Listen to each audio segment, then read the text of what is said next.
she doesn't know.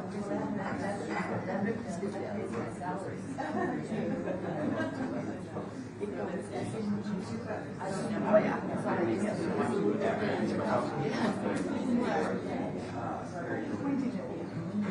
Pointing at you for all the best reasons.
No, I just think that we have insightful and those, I mean, regardless of the position for the Republican Party, I mean, do you know that she actually won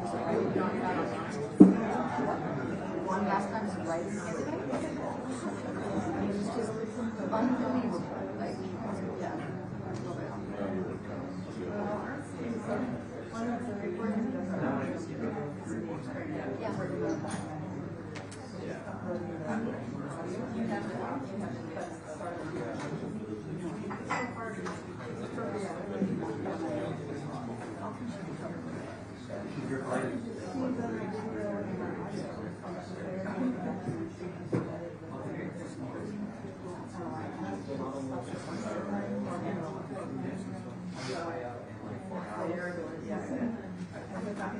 No, I'm sorry. Didn't you say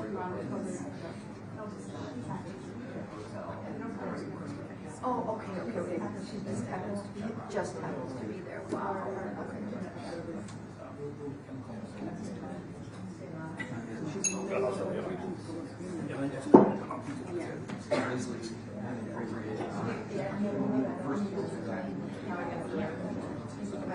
Just like 2 weeks before, they were like,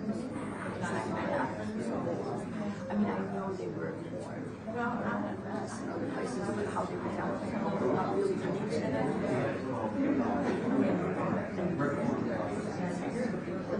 impeachment?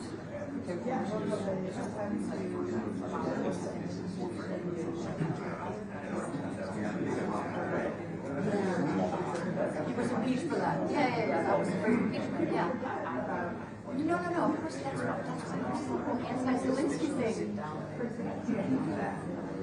Yeah, this is the long story. Just, send it to the president.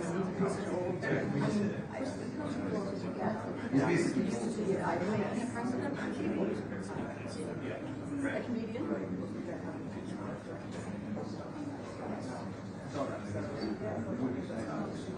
Anyway. It sounds like how long are you supposed to be? Yeah. So what do you do with this? No. I was actually going to go to the road.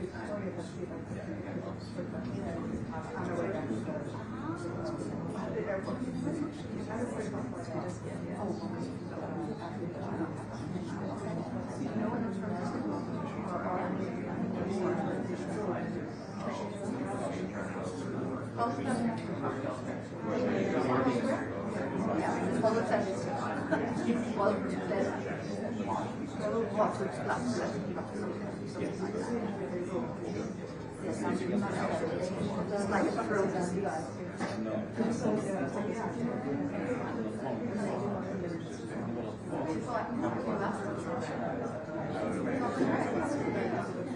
And then unless you know your way around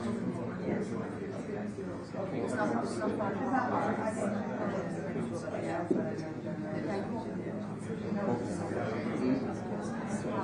No, so it's not.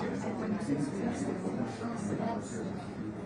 Okay, well, you actually are married now.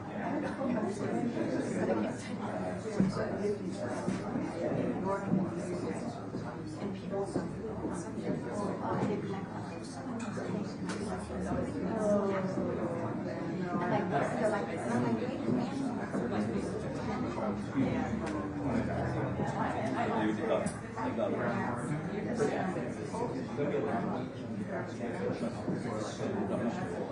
no, but also I just assume because I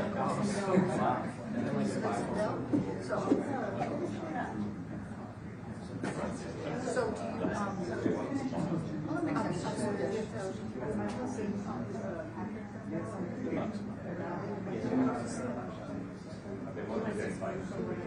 I mean,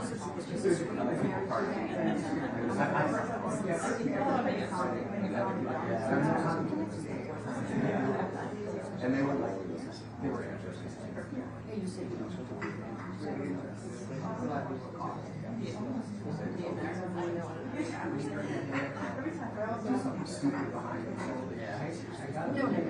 So I like it.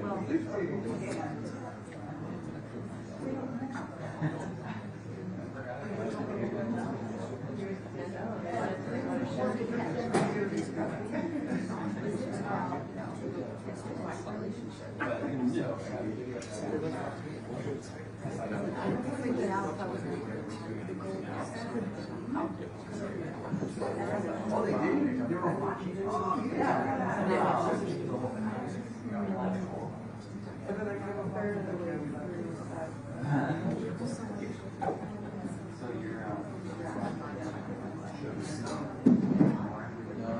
in yours. It's in our story, but it's also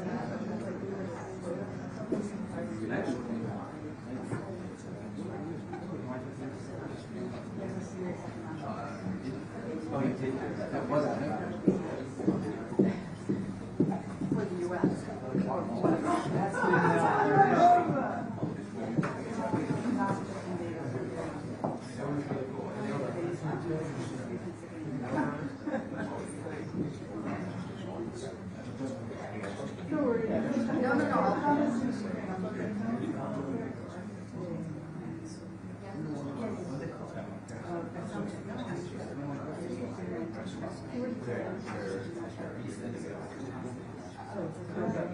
Find up in huge ones.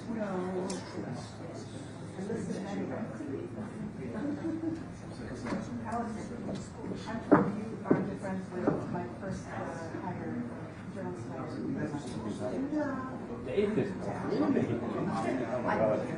I'm sorry. You know more about everybody.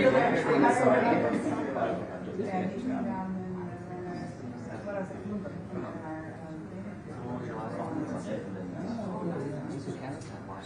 The world needs more of those.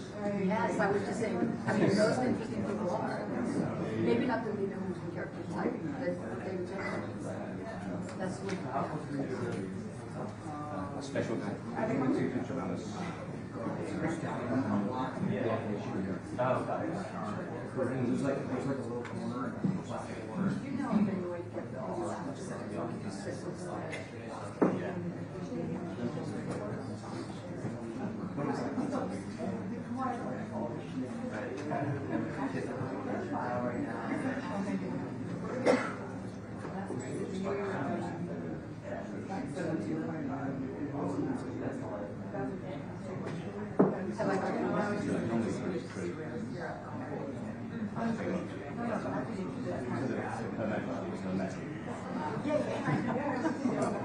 yeah, like those couches in automatic, yes.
spelled that way. I was my name is and Trina's name is Trina.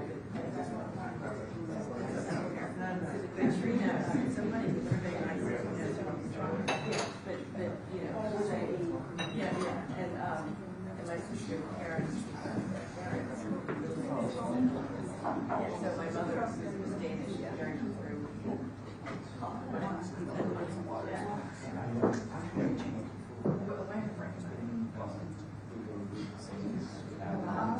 Yes, I remember that was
Oh, you did.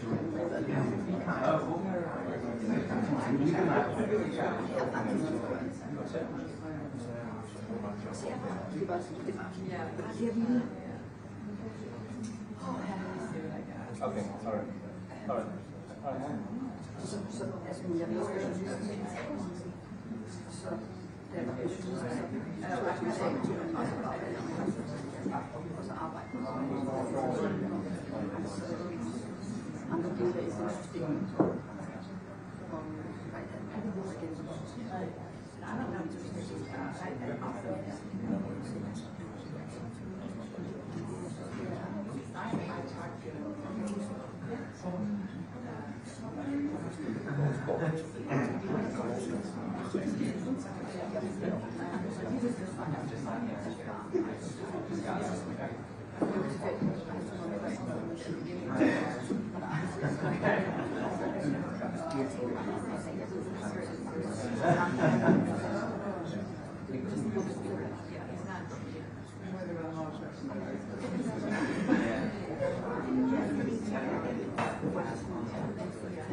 That's a fair answer. I think that's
Jeg har bare at køre efter mottoet, at man har fået en samme position.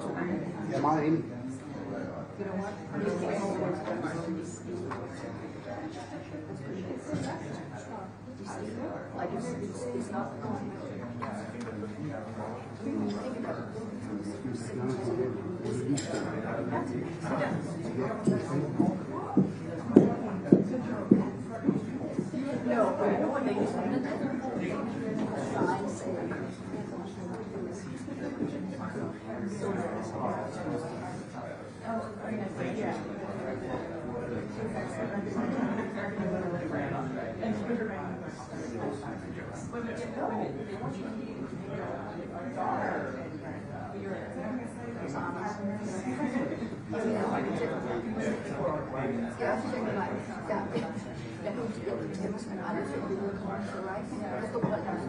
bare havde den rigtige.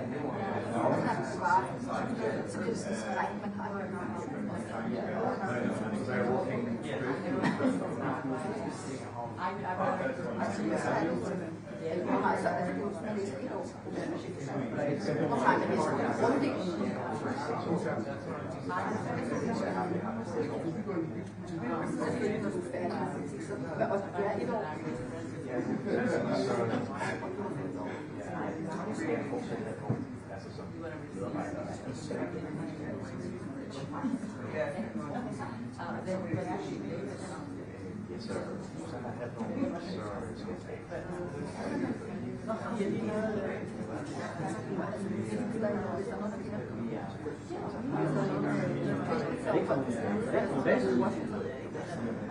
Det er det, jeg har også.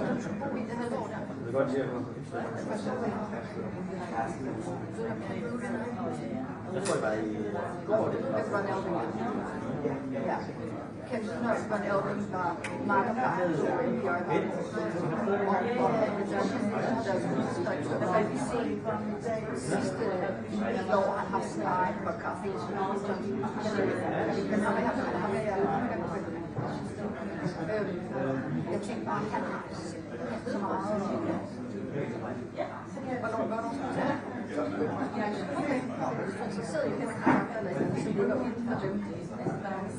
Der ligesom er den program, som er det, der så siger bare til, hvad de vil for i kraft.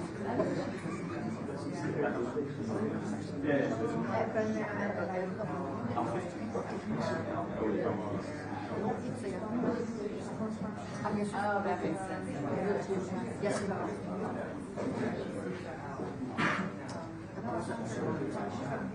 og jeg vil ikke i 2008, der var jeg arbejdet i 3 måneder. Så der var en pige med min nærmest. Så jeg spurgte, at jeg havde været erfaring for at carry on. Så jeg lidt til det.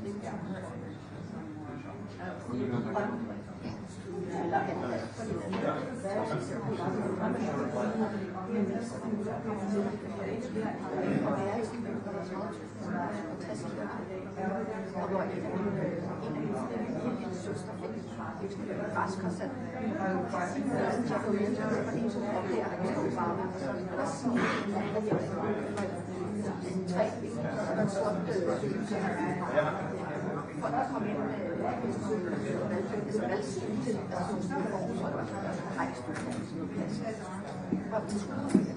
hvor der startede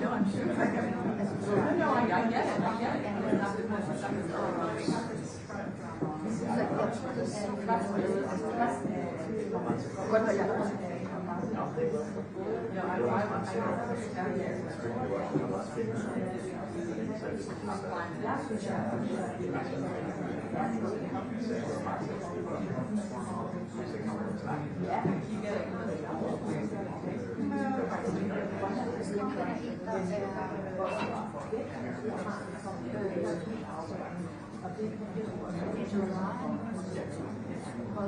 arbejde langt så var det tænker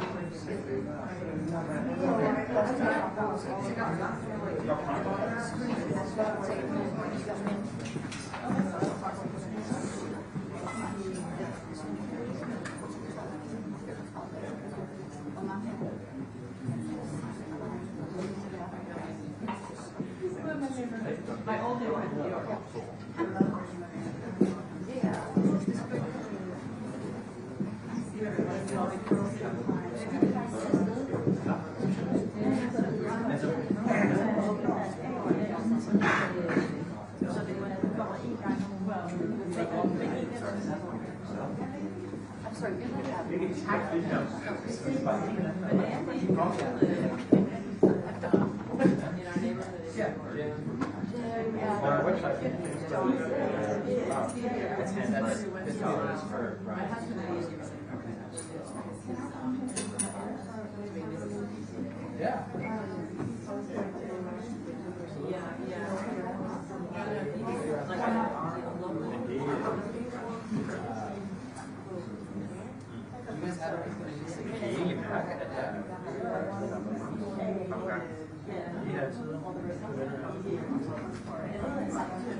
Oh, really? Vil der er det, de er meget konservative ministerier. Vi kan mærke, hvis vi kan historie. Oh, yeah. Så ligger man så sker der ikke I was sitting in the where the TV pool. We always think the TV pool. Jeg tror, man skal se det sådan en, jeg har for travlt til sådan, og det er så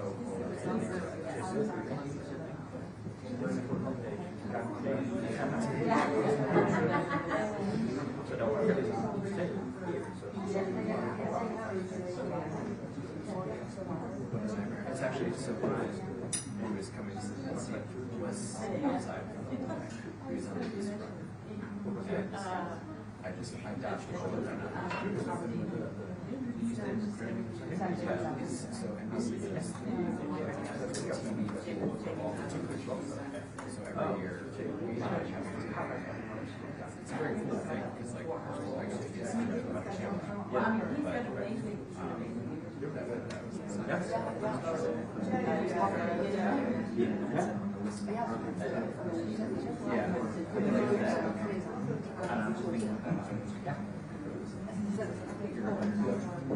What's that?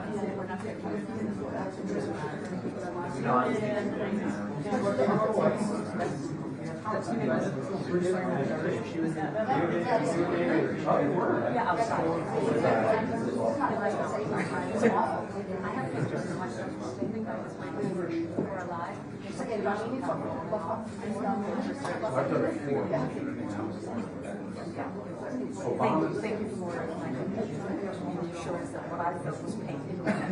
Inaugurations are terrible. Yeah, exactly. There's nowhere to go. You're just stuck in this spot. It was I did. Obama's first time. Similarly, and Yeah. well, there's way but it's bitter cold. And then I did the Biden one with exactly COVID. She said, no one there. I was in front of like fields of flags. I was covering Hey guys, hi.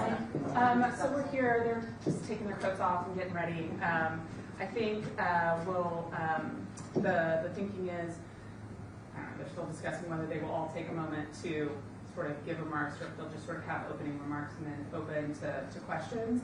I think they're going to start and try and get a question from the U.S. side, the Greenlandic side, and the Danish side, and then they'll open up to something broader. Okay.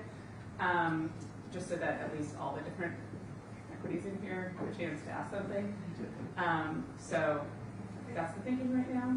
When does it end? We still don't. Did our window just get smaller? No, we've not necessarily gotten smaller. We're just pushing a little later at Castellet. So I think the goal is to wrap by noon-ish. So. And you know that we're live on TV too, right? For this? Yes. Right now, while I'm talking to Not you? right now. But you're going to now? Press conference. It's fine when you go live. But you're going to go live in 4 minutes? When they're here. I mean, once they're here. Okay, great.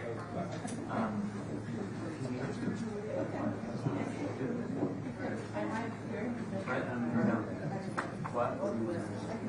I'm just going to ask a question. I don't hear.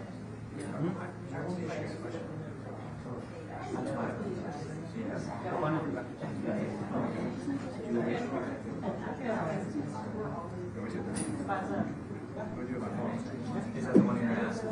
Yeah.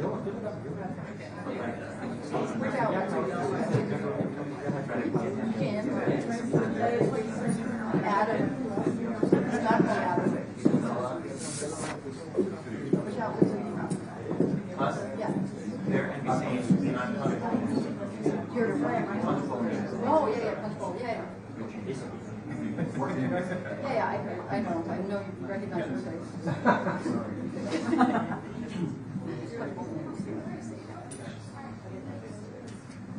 Oh, it's more like an insider.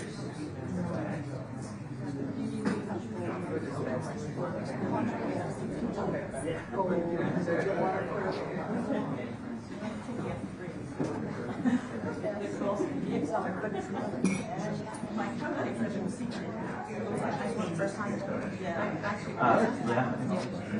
here they come.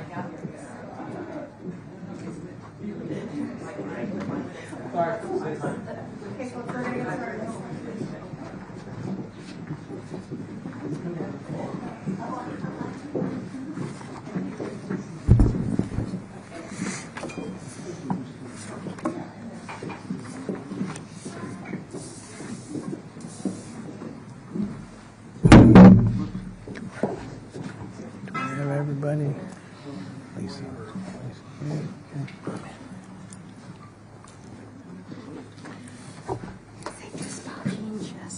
Jean's stuck in Oh, Jean's still coming in. My apologies.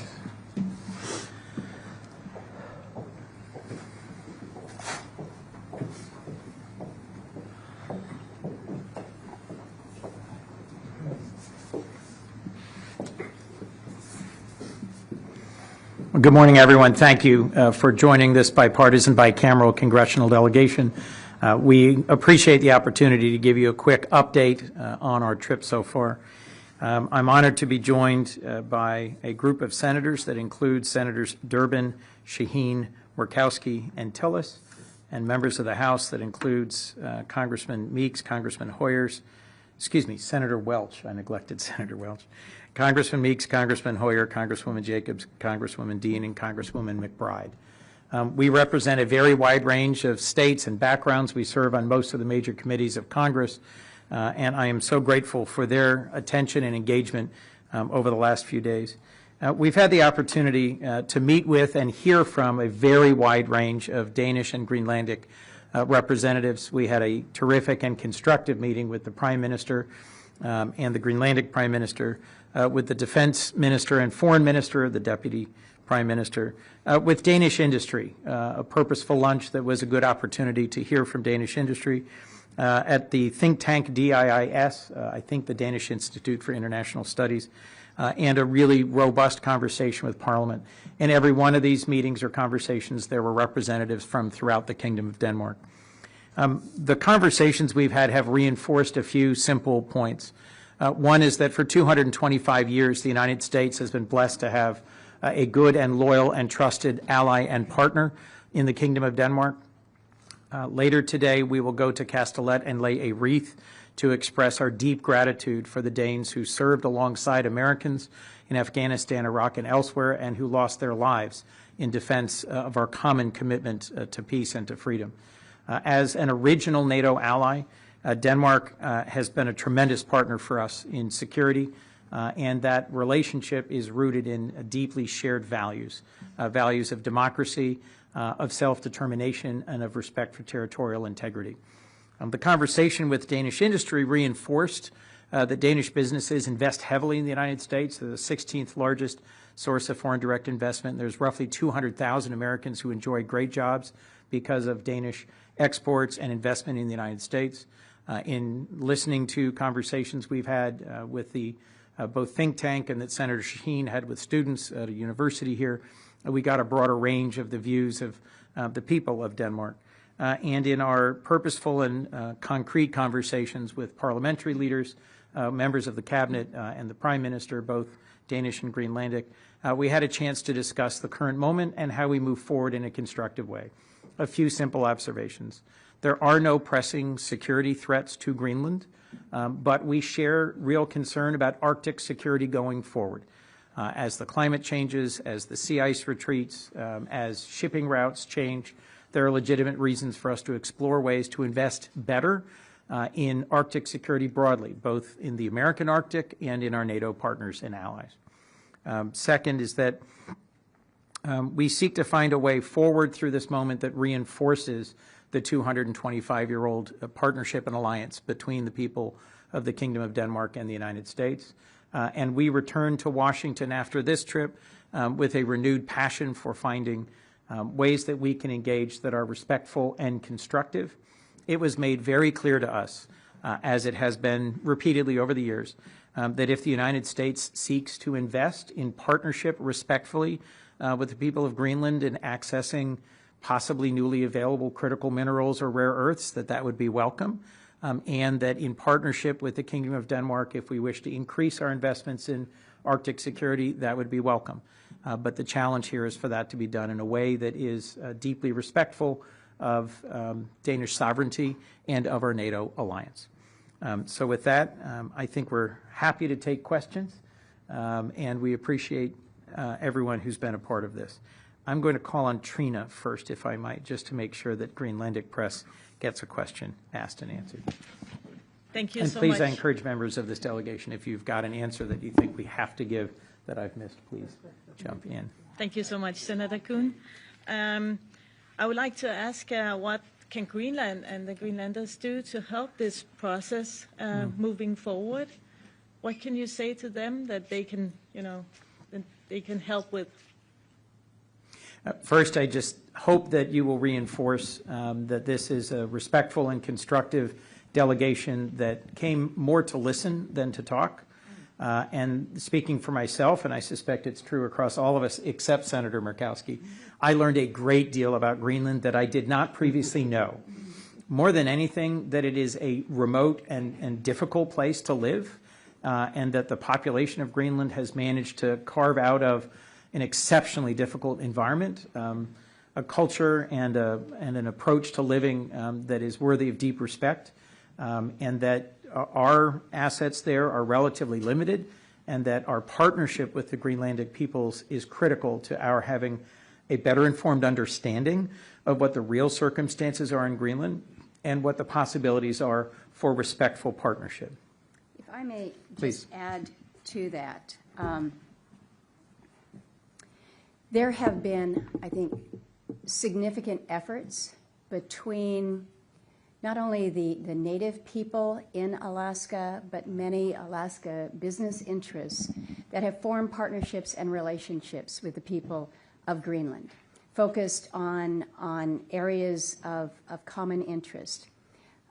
We understand what it means when small communities are visited by a large cruise ship where the population of the tourists on the cruise ship is 3 times more than the population of your community, and how you still maintain the identity of a community when you have those visitors come in. So we've been sharing some best practices. Our fishermen have been talking to Greenlandic fishermen about how we deal with changes in ocean and the environment. We've been talking about different governance structures. I would encourage the Greenlandic people, keep those avenues of dialogue and partnership open. Oftentimes, when our capitals are in conflict, when the words are perhaps hard to translate at that level, it is at the sub-regional level that we are able to have that level of civility, of optimism, and forward movement that is positive. So I would offer that to the people of Greenland. The second thing that I would suggest is, just as Senator Coons has shared, there is so much that this delegation has learned about not only Greenland, the island, the territory, but about the Greenlandic people.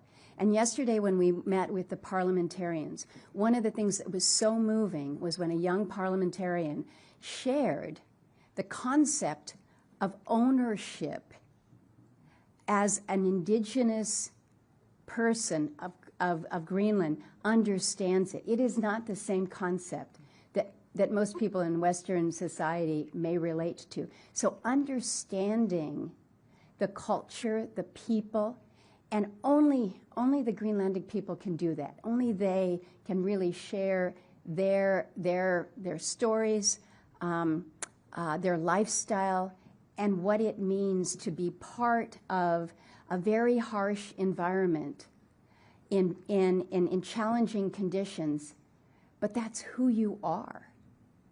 And so to suggest that you might want to go move to an easier place doesn't make sense. So share those stories with not only the United States, but share them with the world, because the eyes of the world are on Greenland and Greenlanders. Let's not forget the people.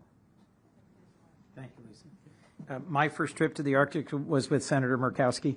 and you can see why. And there was a very earnest request from the Greenlandic parliamentarians for dialogue and for continued dialogue, which I very much hope Senator Murkowski and others among us will continue to facilitate. Elizabeth, did you have a question? Yeah, Elizabeth Miller from the New York Times. As you know, Donald Trump has said that he wants to own or take over Greenland because, quote, that's what I feel is psychologically needed for success. I mean, right now, you're a part of a delegation that is engaging in traditional diplomacy, reassuring an ally. You are doing what has traditionally been done for years and years in a crisis like this. But given that Donald Trump seems to have a psychological need for Greenland, which he says, how can you counter that with traditional methods, especially when so far publicly there have been minimal Republicans opposing this? Well, Elizabeth, thank you for the question. I can't speak to President Trump's psychological needs. That's really not my goal here. Your question, though, is repeating something he has said. I'll say this. One of the things that's been made clear to us is that the people of Denmark are very anxious, are quite concerned, and the people of Greenland even more so, and that this current tone and tempo of statements about acquisition is not constructive. I think I speak for every senator and House member here in that we deeply value NATO, and that this 80-year-old alliance, this partnership, has been absolutely critical to the United States' security and prosperity and success. I was at the NATO summit, as was Senator Shaheen, Senator Tillis, and others. This was a remarkably successful NATO summit last year at The Hague. NATO has dramatically stepped forward. Denmark, the Kingdom of Denmark, is now spending 3.2% of its GDP on security. NATO, in some ways, should be celebrated and embraced as being stronger than ever. Greenland is a part of Denmark. Denmark is our NATO ally. That should be the end of this discussion, in my view, because I think to do or say anything that puts at risk our trustworthiness as an ally is fundamentally strategically dangerous for the United States. So in recent conversations with ambassadors from other countries, from the Indo-Pacific, from throughout the world, if we do or say things as a nation, and I'm speaking as a senator, if I do or say something that causes a close and trusted NATO ally, there is almost no better ally to the United States than Denmark. If we do things that cause Danes to question whether we can be counted on as a NATO ally, why would any other country seek to be our ally or believe in our representations? In terms of my psychological needs, knowing that the United States is a respected and trusted ally and partner around the world is a core part of what, speaking for myself, I'm trying to accomplish. And, I'll let others in the delegation disagree if you do, but I think a lot of our security as a nation has rested on our being trustworthy. We're the Article I branch. We are having active conversations amongst ourselves about what is the wisest course of action. If nothing else, I think de-escalating the level, tone, and frequency of rhetoric around this and injecting some reality about what are the actual circumstances of the security threats. There are no current security threats to Greenland. How can we best navigate Arctic security together with NATO? And how can we best navigate access to newly emergent resources around the world together? Those are conversations that we intend to continue when we get back to Washington. But I will speak as the sole Republican that's standing here at this moment, because you have suggested that this is a partisan issue. Support for our friends and allies, whether they be the Kingdom of Denmark or others, should not be a partisan issue. And I think it's going to be important for us as members, not as Democrats or as Republicans, but for us as members of Congress who have been here at this moment in time to return to Washington to speak to all of our colleagues and those in the administration about what we have heard, what we have shared, so that there is, again, greater understanding. We cannot allow this to become a partisan matter. We just simply cannot. And I think the way that we keep it from being partisan is by full education, dismissing some of the assumptions that some may have, and then acting together. So you're not seeing a lot of Republicans here today. And I'm not going to give you the details of other members' schedules, but Senator Coons, quite honestly, you put this trip together pretty quickly. Very quickly. This is a period where the House members all have to go back to work this next week. And so we doubled the size of the Codel literally overnight. And I don't think that the absence of Republicans is because they don't care about this issue or they have already decided what side of the fence that they may be. So I would not take that as an indicator of support or lack of support. But we do have our work to do when it comes to education. Thank you. Steny, you wanted to make a brief comment? I want to remind everybody, Senator McConnell, who is not here, put out a very strong statement. Speaker Johnson and Leader Thom have both implied that this is not an issue they believe is going forward in terms of the President's observation. I think that's important. They're not here, right, but they are the leaders, the former leader of the Republican Party and the two present leaders have made that clear. And Congressman Hoyer is the co-chair of the Danish caucus in the House, and his co-chair very seriously explored coming with us, as did several others. As Senator Murkowski put it, this was put together on very short order. So, How much support do you have among Republicans in the House and Senate? this is not a nose-counting exercise. Okay. This is a trip to come back with ground truth based on a respectful and constructive visit with Danish leaders. Please, if we could, Andrew. Senator, first of all, thank you for being here. Thank you for doing the press conference. Senator Murkowski was just talking a lot about sharing the experiences of Greenlanders, an issue she's worked on a lot in the past, and you all have learned a lot more about on this trip here. As you know, President Trump has talked to top Democrats over the last week. For example, he reached out to Senator Warren. He reached out to Senator Schumer, who met with him at the White House. Seems like President Trump is more interested or in the mood, at least, to talk with Democrats these days. Do you see an opening potentially when you go back to Washington to maybe reach out to the White House, maybe reach out to the president and share these experiences with him, given everything you learned and just the importance of what you're talking about in maintaining the structure of the NATO alliance? I'd certainly welcome the opportunity to talk. We haven't spoken since the inauguration. Secretary Rubio is someone who I served with for 15 years, as did a number of my colleagues. And I think we might also reach out to Secretary Rubio, since those of us who were on the Foreign Relations Committee, that's more directly our point of contact. But frankly, constructive conversation with the Trump administration, in my view, is welcome because there's a lot of facts on the ground here that are worth exploring and better understanding. Please. And if you'd tell me your name and your outlet, please. Miriam Sessler from the national Danish outlet TV2. Thank you, TV2. I'm going to stay on the subject a little bit with my what my American colleagues also said. One thing is that you have a renewed passion and that you're going to go back with new knowledge and you're going to share it. But is there going to be a bipartisan resolution in Congress?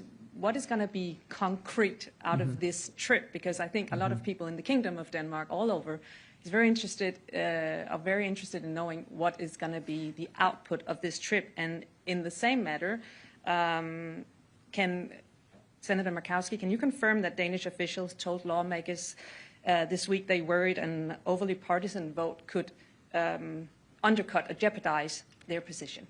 I worry that going to a specific legislative vehicle right now today is premature, and that frankly, to the point just made by Andrew, having conversations between our two branches, between those who are here and at many other briefings, the Danish foreign minister was we met with him in the Capitol 48 hours ago, I think. There's been a great deal of very positive diplomacy between Danish representatives and Americans over the last couple of days. Figuring out exactly what the right vehicle is, I think we should focus more on what is successful at de-escalating rhetoric and restoring a sense of trust between allies, rather than saying, I've got a resolution, oh, I've got a bill, no, I'm interested in moving this piece of legislation. What matters here in this moment is the outcome, and I don't think there's any disagreement about a desired outcome of a restored sense of trust and mutual respect between allies, but I'll let Senator Murkowski speak to your question. Elaborate on that? Of course. It doesn't seem like that's the same opinion or the same outcome that the president and his press secretary, for example, have from the meetings that has been between Danes. In my view, the most positive path forward would be a month from now. If I were to come back with a delegation, there'd be almost no one here, because it had stopped being a matter of alarm and understandable concern. So whatever accomplishes that objective, in my view, is the path we ought to take. Senator? We recognize that there have been multiple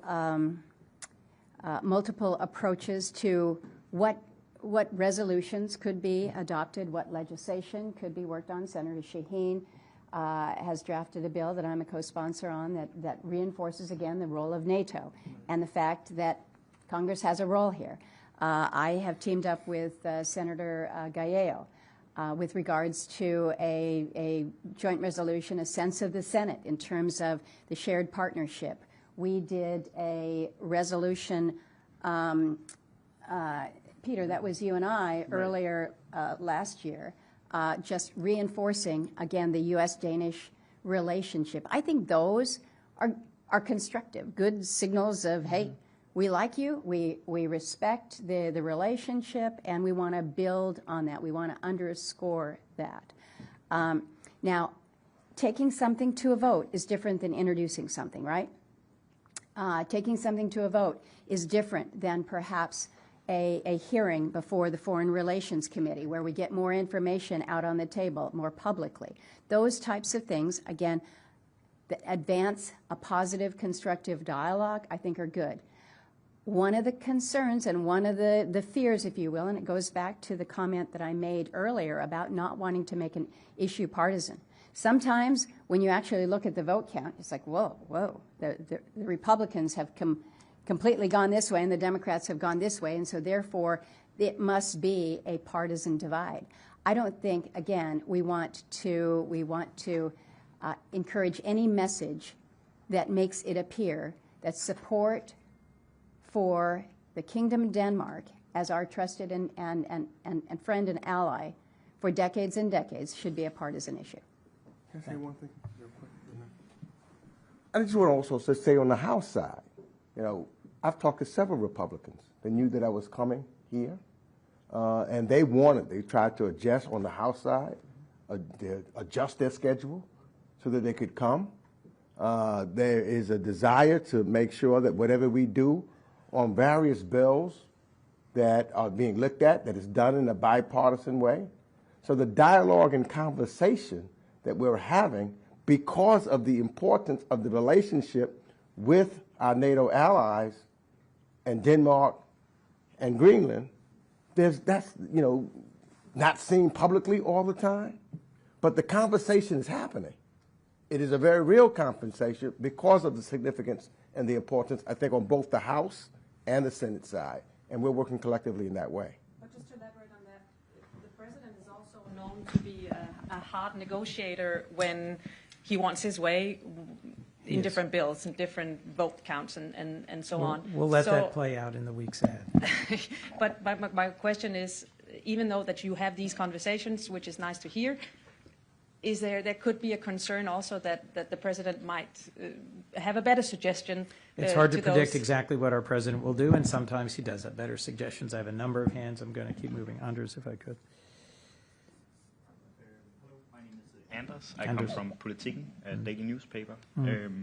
From your perspective, is there anything Denmark and Greenland can do to reduce the tensions currently having?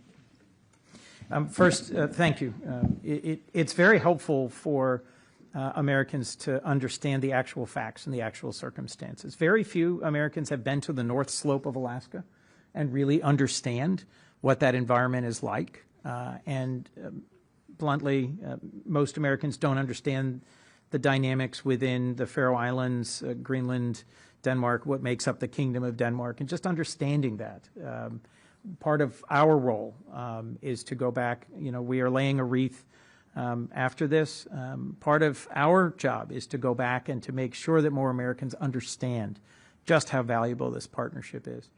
But if I could quote Soren Kierkegaard, and forgive me, faith sees best in the dark. This is a moment where our very positive relationships have dimmed a bit, and I hope that the people of the Kingdom of Denmark do not abandon their faith in the American people, in our fundamental goodness, in our respect for Denmark and for NATO and for all we've done together. The Americans who were deployed and served in Iraq and Afghanistan know better than anyone that Dane served alongside them in some of the hardest missions and in some of the most difficult places and did it honorably and well. And so you've already done the hard work. We simply need to remind our nation of that so that our ongoing conversations domestically within the United States, in members of Congress, and between the branches of our government are better informed by the facts. Thank you. Please. Yesterday, President Trump suggested that tariffs would be the solution to the United States taking possession of Greenland. Is that realistic? And if he were to take steps in that direction, do you think the Congress would find a way to stand in the way of using tariffs as a cudgel in these negotiations? Well, one of the lovely things, as you well know, is that our government has 3 branches, and I suspect the Supreme Court will be speaking to that point soon. Look, I think that the Constitution gives to Congress more of the power that is currently being exercised in tariffs, and in a way that is perhaps novel in modern history.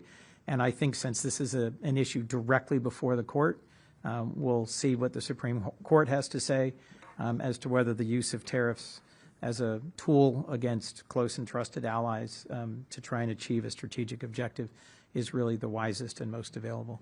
Sir. Senator Coons, Ian Sherman from MS Now.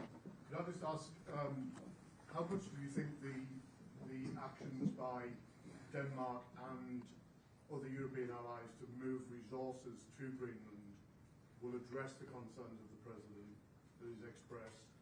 Secondly, I also believe that NATO is also working on a plan to further enforce resources in the region to address the concerns of the President. And how much do you believe that these comments by the President damage the relationship with Europe and embolden America's adversaries?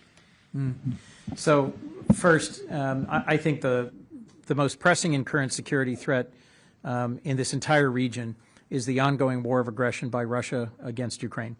And it bears repeating, and I will repeat back home, that the Kingdom of Denmark has been one of the strongest supporters of Ukraine, has dedicated billions of dollars, has transferred critical advanced assets, has dedicated billions of dollars to the support of Ukraine. And so to those Americans who misperceive the balance of who has put more into this urgent fight, Danes deserve great recognition for the significance and strength of their support for Ukraine. That our NATO allies choose to engage in an exercise that demonstrates a willingness to invest more in Arctic security, I think should be welcome and celebrated. I think it's important for us to realize that the High North is becoming more and more an area of concern for the longer term. NATO, because of Putin's strategic, I think, profound misstep, has doubled the length of its border with Russia. And the High North for Finland and Sweden, which is now, an expanded part of NATO, is of renewed concern. So seeing active training and deployments into one of the harshest, most remote places on Earth, I think we should take as an encouraging signal. And part of the goal that animated, I think, all of us to change our plans on fairly short notice and come to Denmark was to reassure allies and partners and to rebuild some of that. We recognize those are relationships that are under some real strain at the moment. But after a very successful NATO summit, after a number of important steps in Congress to reinforce support for Ukraine, I think we should see this as positive movement by our NATO partners, that in so many ways they are stepping up and increasing their defense, their training, their investment in our shared security. Thank you all very much. It's been wonderful being with you, and thank you to this great delegation. Thank you.